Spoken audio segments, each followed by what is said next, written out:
ஊர்லேருந்து வந்துட்டு இருக்கோம் காரில்.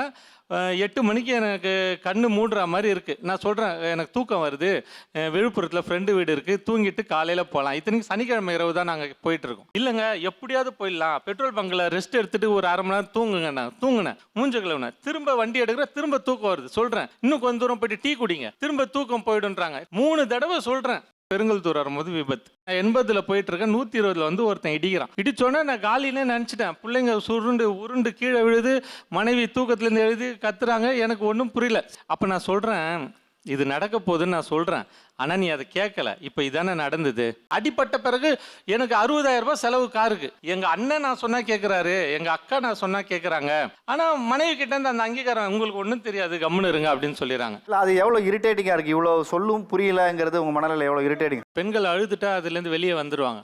ஆண்களுக்கு அழுறதுக்கு கூட ஒரு தைரியம் வேணும். அது கூட நமக்கு வரல. அது அம்மா இறப்பா இருந்தாலும் சரி, அப்பா இறப்பா இருந்தாலும் சரி, அந்த சமயத்தில் வந்து நமக்கு ஏதோ ஒன்று இடிக்குது. நம்ம அப்பா அழலையே, நம்ம தாத்தா அழலையே, அப்போ நம்ம எதுக்கு அழணும்? அது ஒரு உயிர்னா இதுவும் ஒரு உயிர்னா, அதுக்கு மனசு இருக்குன்னா இதுக்கும் மனசு இருக்குதான். பெண்ணுக்கு மட்டும்தான் கனவு இருக்கும், ஆணுக்கு கனவு இருக்காதான்?